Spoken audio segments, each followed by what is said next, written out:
Hello, hello, hello. Welcome to week 10 office hours for Introduction to Agent-Based Modeling. Looks like we're live already, so we're on board. I apologize again for having to move this week, but for those of you who might be aware of it, there is a big hurricane that is coming towards the East Coast. Now, as of this morning, it looks like it has steered more towards South Carolina than toward North Carolina, but originally it was going to be coming straight to me in Raleigh. Regardless, we had a trip already planned to go to Florida, of all places, ironically, for my family and I, and for this weekend, and so we moved up the dates so that we're leaving first thing tomorrow, hopefully before the storm arrives. Anyway, so as a result, I'll either be in a plane or in a car or someplace that I won't be able to do office hours from about the time that office hours would normally be going on. So here you go. You get a day early instead. So week 10. Week 10 is Unit 8 of the course, right? So Unit 8 is kind of a cool unit. It's a unit that some people might have put earlier in the course, and when we were writing the textbook, we just debated that several times, and we decided that we preferred it towards the end. So Unit 8 is basically a brief history of agent-based modeling and some of the kind of different disciplines that have contributed to agent-based modeling over the years. And I really like this. It's told, like I feel the older I get, the more I read, the more I feel that there is no definitive history of anything, right? Really what you got to do is you got to take the stories that you hear from different people and put them together to kind of understand where something comes from. And so this history is somewhat influenced by the fact that, the textbook was written by Uri Walensky and I, and Uri comes out very much out of the MIT the MIT AI Lab School of Thought, right? And a lot of that, so he saw a lot of the work being done on object-oriented programming, on parallel programming, on things like that. And so that's kind of his thoughts about the influence on agent-based modeling. And I come out of the Michigan school, right, which was a lot of the work on artificial intelligence, evolutionary computation, the kind of work of Bob Axelrod on evolution of cooperation, the cellular automata work that was being done by Arthur Burks, who was John Holland's advisor, and John Holland himself to some extent, and Melanie Mitchell, who was there for a while as well, right? So, it's kind of this more, I don't know, computer science meets social science aspect, and then, this kind of parallel thinking, computer science, cognitive science kind of stuff, and kind of mushing it all together. Anyways, I hope you enjoy Unit 8. It's kind of a good way for you to kind of get to know some of the classic models that we haven't talked about yet. Now, we've talked about a lot of them. We've even hidden pieces of history throughout the rest of the course, so you've gotten it all along, but this is kind of a chance to step back and take a look at all the stuff that we haven't had a chance to look at yet. So hopefully that's helpful. A couple other notes. Just a reminder again that the due date for the final assignment has been changed, right? It was moved back a week, but it's coming up quickly, so it is. Let me double check to make sure I got all the dates right. If I can pull it up. Now it's acting weird again. Okay. Let me pull it up real quick. But and we've moved back everything basically by 1 week, right? So let me get those exact dates for you before I say anything. So the end of the course, right, the drop dead date of the course is currently set to be October 9th at midnight on the West Coast, right, which is also 3 a.m. on the East Coast or 9 a.m. in Europe at the time.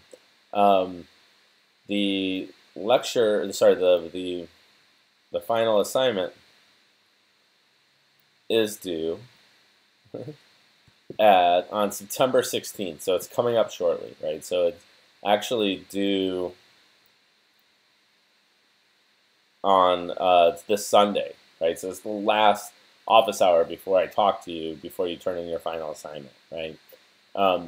And the review of that, the peer review of that, will be due 2 weeks after that on September 30th. Yeah, September 30th. I want to make sure it wasn't the very first. Checking my dates real quick. So September 30th, right? So make sure you get all that done, right? I know it seems like it's been a whirlwind tour, but as you can see, this is week 9 already, right? Week 10 already. So we've been working on this for 10 weeks, so hopefully you've had enough time to complete your assignments. As of, by the way, and I just want to mention, as of that the October 9th date, right, that is the end of the course period, right? So you won't be able to submit anything else. The discussion forums will go away, but everything else, all the content, you'll still be able to access after the course finishes, right? It's not part of the discussion forums. Okay, so that's basically where we are.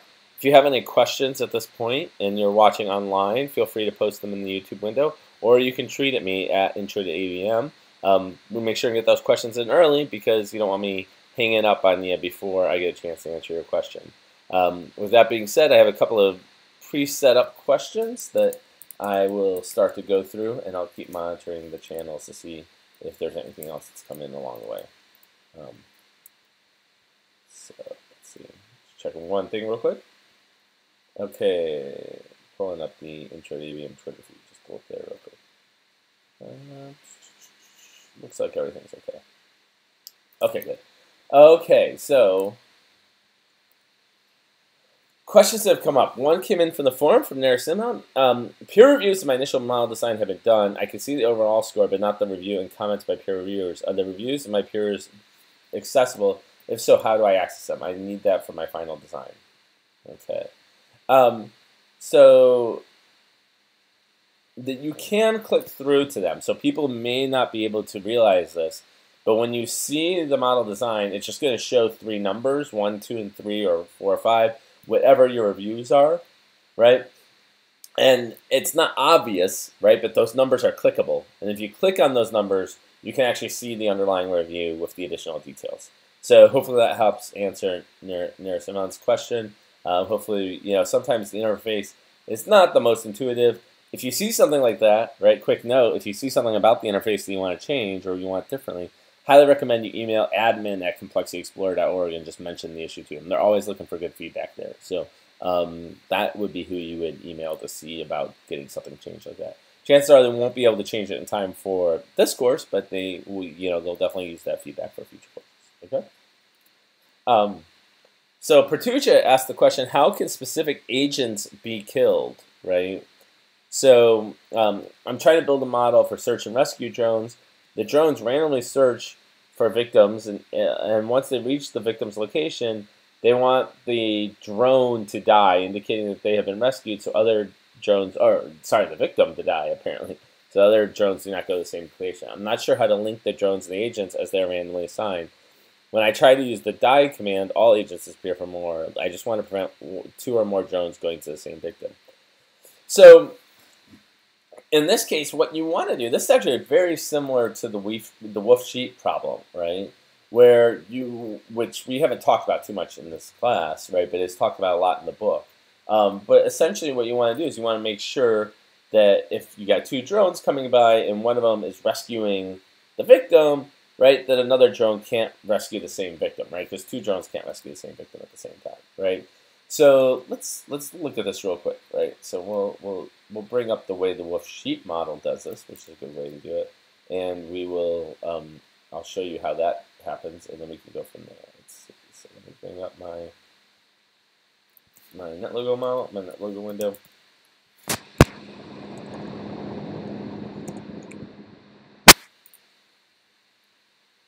Okay, here it is coming up.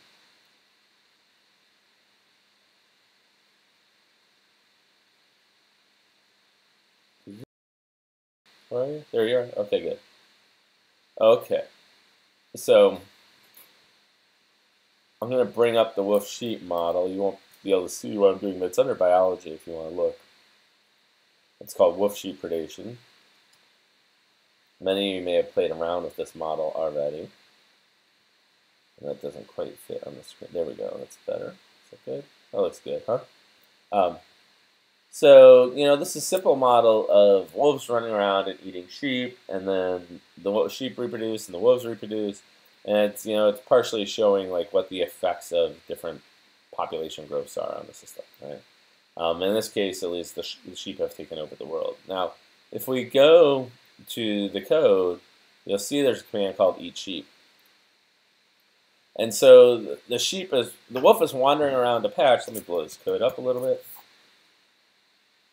So the sheep is wandering around, and the wolf can only eat sheep that are on the same patch as the wolf, right? So sheep here is a built-in command, like turtles here, right? That will give you all of the agents on that patch of that same breed, right? So this says, let prey be one of sheep here, right? If prey does not equal nobody, because it could be that there's no sheep here, right?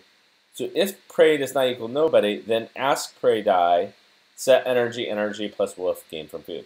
Now, the reason why it's done this way is because since the wolves kind of go through the code incrementally, right? So you could have two wolves on the same patch at the same time. By capturing which of the sheep you're eating, right, you make sure that two different wolves don't eat the same sheep. So another way to have written this would have been something like this. If any sheep here,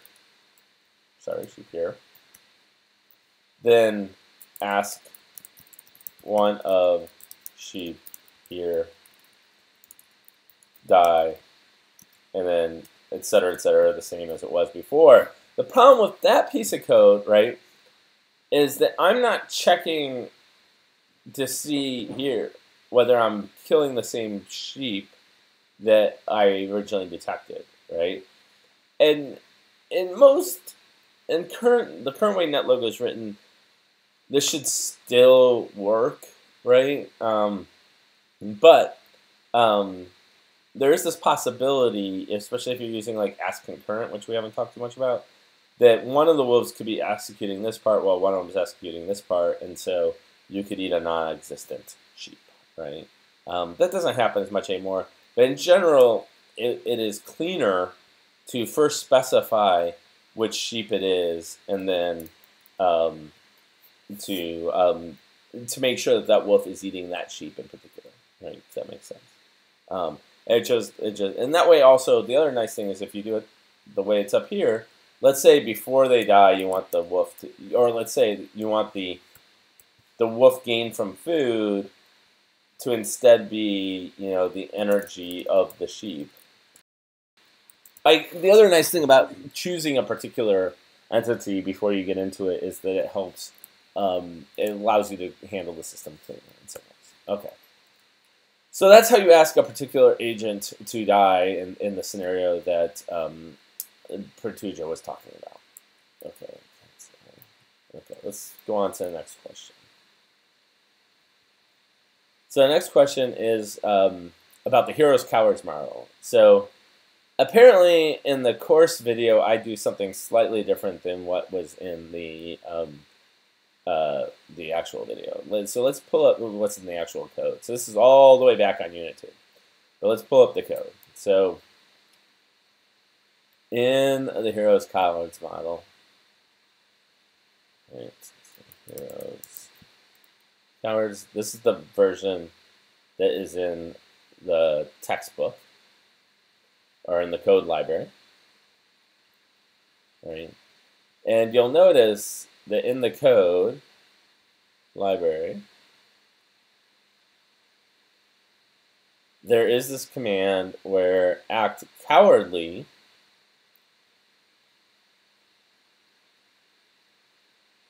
puts your friend between your enemy and you. So what it does, so this is interesting, right? Act bravely, obviously. Let's talk a little bit about what heroes and cowards are supposed to do, right? So the idea is that if I am a hero, I am supposed to move between a friend and an enemy. If I am an enemy, I'm supposed to move between an enemy and a friend. Sorry, let me say that again. If I'm acting bravely, I'm supposed to move between the friend and the enemy to protect the friend from the enemy. If I'm acting cowardly, I am supposed to move in such a way as that my friend is always between me and my enemy. Now, you'll notice in this example code, the act bravely is going to be the same the way I did it in the video. So it's going to be this divide by 2, right? Because we want to find the midpoint between the friend and the enemy and move to that midpoint, right?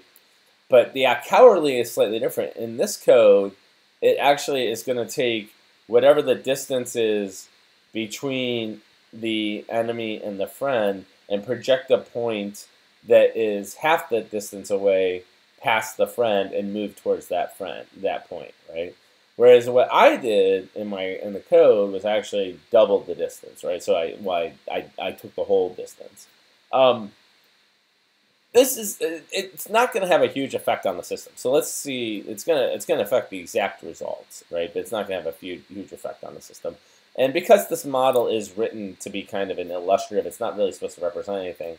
I think either answer is right. So the code is not wrong if you do it one way or the other, right? So here's what you get, for instance, if I just run the model right now, the way it is with the divide by 2. Now let's take out that divide by 2 for the act cowardly, right? And let's see what happens. So the exact same code base, but we just removed all of it. You know, it's gonna, in the end, it's gonna be very similar. Of course, you know, I should use the same pattern so that we see the exact same results, right? So here's the dot configuration, right? And with the code, without the divide by 2, you get a slightly different location for the dot. With the divide by 2,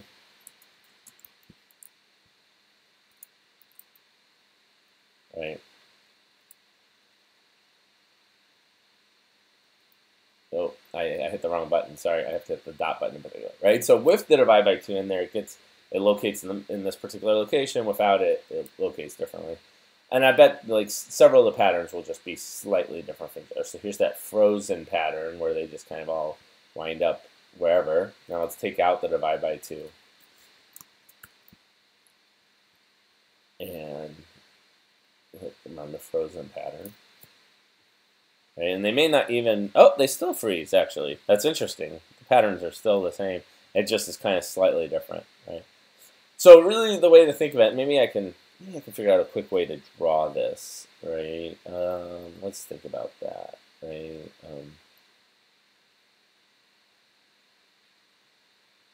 Well, I don't know if I have a good quick way to draw something on this, right?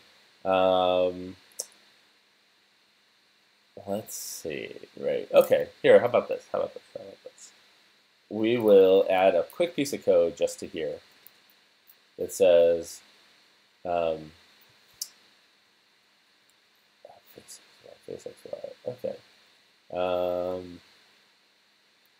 Yeah, no, there's not a good way to do this quickly, because basically what I want you to do is show you what the difference in the 2 points is between the two. Yeah, let's try it. Let's try what I was going to try. Okay, so we'll take the x value, right, and we'll take the y value, and we'll call this new x. Let new x be this. Let new y be this. Right? Okay. And for now, we'll comment out the forward just so you can see the difference between the two, right? So in this case, this is the way I wrote it in the code, right? So let's comment out this. And now, let's say ask patch, not patch at. This gets a little tricky because of the way we're doing this calculation.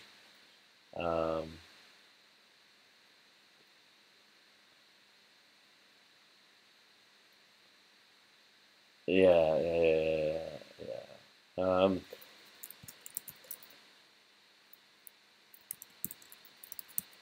I don't think this is going to work because of some weird stuff, but we'll see. Set the color blue. let's see if this works. I don't think it's going to work. Ask turtles act powerful. Yeah, thought that was going to be the problem. Because that's not going to quite work for a lot of these coordinates. Ask patch with x core equal to new x and y core equal to new y to do something. Okay, so this is nice because if we do it this way, I think it'll fail. Ask patches with, sorry, it'll fail silently if it doesn't work. Px core and py core. Oh, it's not going to be. There's some problems because it's not going to be a round number, so we'll just call it round. Let's see if that works. So when we do this, right, and we set it up in this way, okay, it actually worked. That's good. So this is the patch that each of the turtles would be moving to if they were in fact heading toward, if they were using the code that I wrote in the video, right? So let me just clear that out. Ask patches set p color white, right? And now we can go in and we can modify it so that it is divide by 2 instead. Actually, you know what we should do? We'll do this and then we'll do it again. So we'll ask patches set p color equals white. So this is now the way it is in the models library. So those are them, and now I'll go back and I'll do it with the set p color red for the way I did it in the original code, right? Okay. So if that's the case, right, as you can see, right, so some of them actually were over top of each other, but essentially all it winds up doing is choosing slightly different patches, right? So really what you're doing with the act cowardly is you're projecting a line from the enemy to the friend and then to some point beyond the friend, right? And in one case, you're projecting the line all like the exact distance it was from the enemy. That's what I wrote. In the other case, you're projecting it half the distance away from the enemy, right? Which is actually closer to where it would be if it was acting bravely. So there's not much difference. The results are going to be slightly qualitatively different, but you could actually do like, you know, so let's take this out, right? Like you could go back to the way the code was originally, right? You could do divided by k, and if k is 1, right, it's going to be the way I did it, and if k is 2, it's going to be the way it originated, but you could do like 1.5, and it'll still work fine, right? You'll still get similar results, right? Maybe I commented too much. Oh, I commented to move forward for the brave ones. Okay, let's do this. Right, okay. You're still going to get similar patterns of behavior that you did before. Okay, I feel like I spent way too much time explaining that, but in general, it's just a matter of the geometric projection. It's not going to be that different. And so either set of code is right. Neither one is exactly, you know, because it is a fictional model, it's not matching a real world instance exactly. It's not a big deal. So there was another question that came up about agent-based modeling versus game theory, and we had this question before earlier in the course. There's a lot of different aspects to them, right? They are obviously related, right? I think in many relationships, right? In many ways. I think agent-based modeling is related to a lot of other patterns of behavior, not just game theory, right? Other modeling forms, right? So game theory, it's obviously related to. It's related to, in general, what we call equation-based modeling, which game theory is often a subset of. It's related to empirical modeling, statistical regression modeling, right? So there are a lot of things out there that's related. The theory of games, right, in the game theoretical approach, right, kind of makes a powerful assumption that everything can be created as an incentive structure, and then agents are acting in such a way as to maximize their incentives, maximize their rewards based upon the potential of rewards they could accumulate, right? And so in that respect, right, the basic idea is that it's not necessarily, so that's an assumption you can make about the way the world works. It's not necessarily the only assumption you can make about the way the world works, right? It could very well be the assumption that you can make the assumption that agents are doing things to maximize other people's welfare, for instance, in society, right? And of course, you could cast that as a game theory problem as well, right? But there are game theory is a particular way of viewing the world. It's not the only way, is one thing I would say. Agent-based modeling kind of is more general, and it allows for more different approaches to look at, right? Agent-based modeling in that sense, right? So game theory is a particular way of viewing interactions. It's a way of placing people into a particular decision logic, right? As Pradesh mentions, right? But modeling, agent-based modeling, is kind of a little bit more arbitrary, right? Like it is this general idea that you view the world as specifically related to individual level agents and how they interact with each other, right? There are models. There are many agent-based models out there that would be really, really difficult to articulate as a game theoretic approach, but they are quite hand in hand, right? I mean, and in fact, the very first, it's not quite true. The very first paper I published as a graduate student, let's put it that way. I had a paper as an undergrad that we published as well. But the very first paper I published as a graduate student really was, that's also not completely true. The very first paper I published on agent-based modeling as a graduate student, right, basically started with a game theory model developed by Scott Page at the University of Michigan on the effect of green belts on urban development, right? And then we took that game theory paper and we built an agent-based model that recreated some of the same results, right? So game theory traditionally makes a lot of assumptions that we were able to break in our agent-based model, right? So, and some of these are assumptions that you have to make because game theory is an equation-based setup, which means that you have to solve the problems equationally. Now, there are ways to do this computationally. There are computational solutions, but a lot of times they're solved for an equation. One of the assumptions that Scott had to make was that all residents had the same preference for how close they lived to the city center, right? And that they all had the same preference for how much they liked natural beauty versus an urban center kind of environment. We could break that assumption in the agent-based model and have them have different preferences, right? Another assumption that Scott had to make was that everyone lived on a one-dimensional world, right? Because the math that he was using at the time wasn't easily solvable for multiple dimensions. Let's put it that way. I won't say that it wasn't solvable. It wasn't easily solvable for multiple dimensions. So in the agent-based model, obviously we could produce a two-dimensional world, right?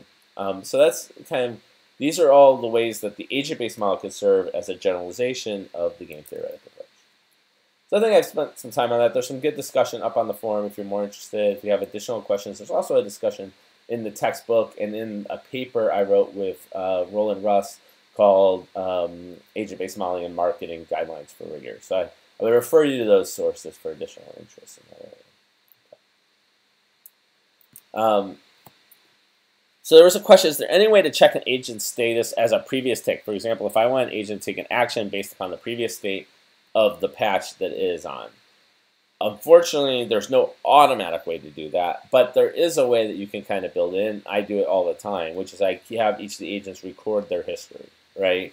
So let's bring up the window again, right? None. So in this particular question, he asked about an agent taking something based upon a past status, right? So let's imagine that we go to Heroes and Cowards, and we want, the patches to have some sort of state. So let's say we're just going to change their color to record their state, but we also want to have a past state for them. So we'll have them all have past states. We'll ask the color patches to set their P color to white, set their past state to white. Right? And now in the go loop, after the turtles move, we'll ask the patches to set their P color to a random number between 0 and 15 times 10. I think that's what no, I want to do it. I do this. I want to do 0 times 15 times 10. I think that might actually be right. Let's times 10 plus 5 is the way it is.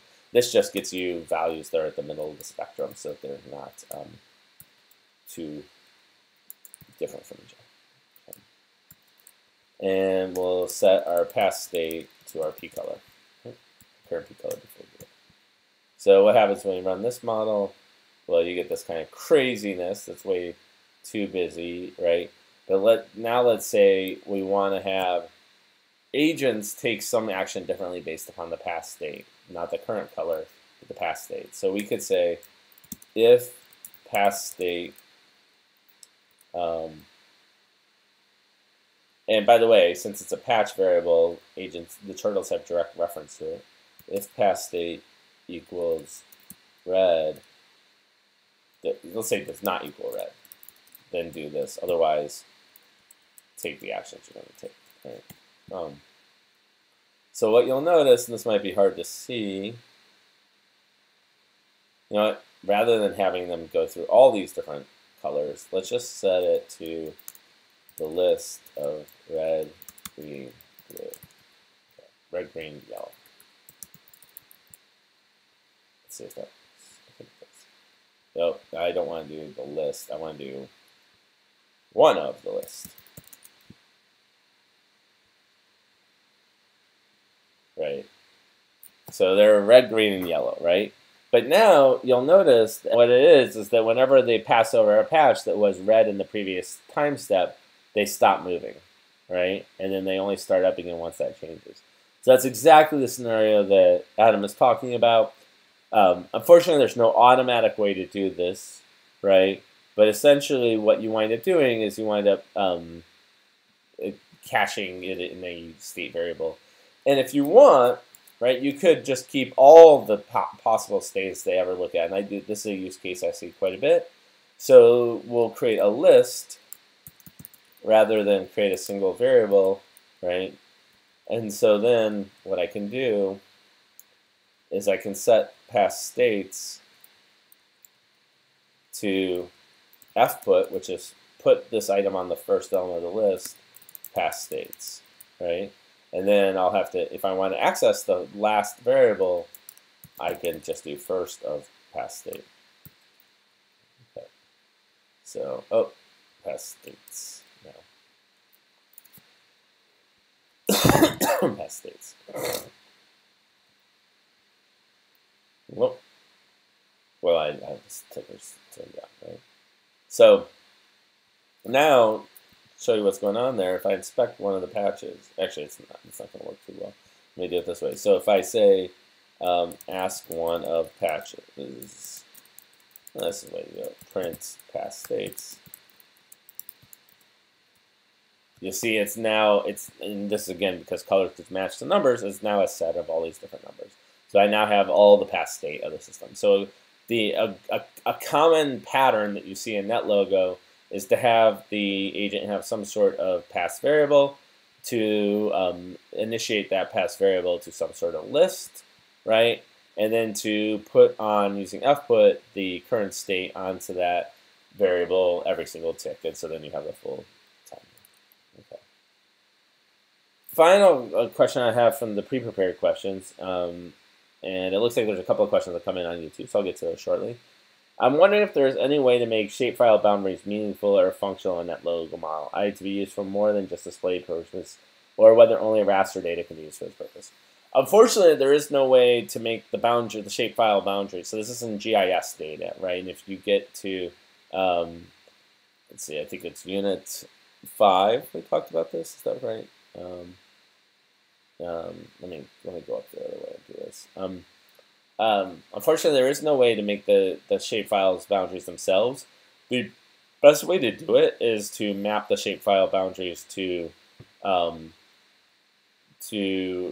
patches, and then have the patches do something.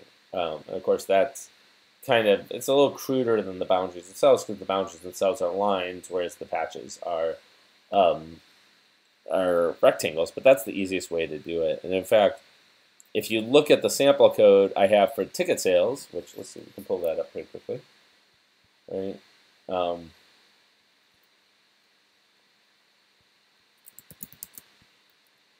That's exactly what I wound up kind of doing, right? So if you look at the code, here, right, let's see. When we load the patch data, right, we actually, here, setup maps, that's what we want to do. So what we did was we loaded the actual shape file, and then we found whether something was inside of the shape file. Then we set that to part of that patch, right? So we're using the boundaries to define part of the patch. But yeah, there's no way to do it. There's no way, unfortunately. So the only way to do it is through the raster kind of solution that you're talking about on email. There's no way to do it via a there's no way to have the actual lines interact. And the reason why makes a lot of sense, right? In that logo, all that's defined are agents, which are points, and patches, which are squares. There is no concept of a line. There's no idea what that would indicate, right? And so that's why it's not available. So sorry, you're going to have to rasterize if you want to make it work. Okay. So we do have a couple questions that came in off of YouTube. In the model that Carlos built, he says the churros apparently move many more times at each tick than I thought I ordered, and I did not understand why. Well, that can happen sometimes, Carlos. I don't know. We'd have to look at the model to kind of see, or the exact example you're looking at. A lot of times it happens if you have asks that are asking other churros to do things, right? That's often a common case. It could also happen because there's maybe you think that you've come up with a mutually exclusionary condition where, like, if this, then that, if not this, then that. But in fact, it's executing both of them, right, for some reason, because you haven't actually thought it through completely. Other than that, I'm not sure what to tell you. The other thing I would recommend is, if you want, you can play around with that speed slider a little bit and kind of see if you can get down to just watching one agent move, and then see if it makes sense what they're doing or how they could possibly be doing what they're doing. Other than that, without looking at your actual code, it would be hard for me to tell you exactly why it's doing what it's doing. Okay. Well, I think that's all the questions. Hopefully that helps you out, Carlos. If you want, you can always send a snippet. Well, actually, I much prefer for you to send a snippet of the code to the forums and have it discussed there. But if you're still having troubles after that, let us know. Chaddick is monitoring the forums all the time, so we'll try and identify it and maybe take a look at it in a future office hours. We still got a couple of those left, so let's go on and we'll take care of some of the questions in those. Okay. So good luck, everyone, in doing your final design projects, right? Your final model projects, actually, right? So the final model is due on Sunday at midnight on the Pacific Coast, 3 a.m. on the East Coast, 9 a.m. in Europe. If you have any last-minute questions or concerns, please feel free to email us. Despite the hurricane, I will have email, and I will be looking at it occasionally, regularly, on Friday for sure. Thursday might be a little tricky for me, but Friday for sure. So let me know if you have any questions or concerns, okay? Good luck. It's been a pleasure having you all in this class, and I look forward to seeing what you do with your final projects. Take care, everybody.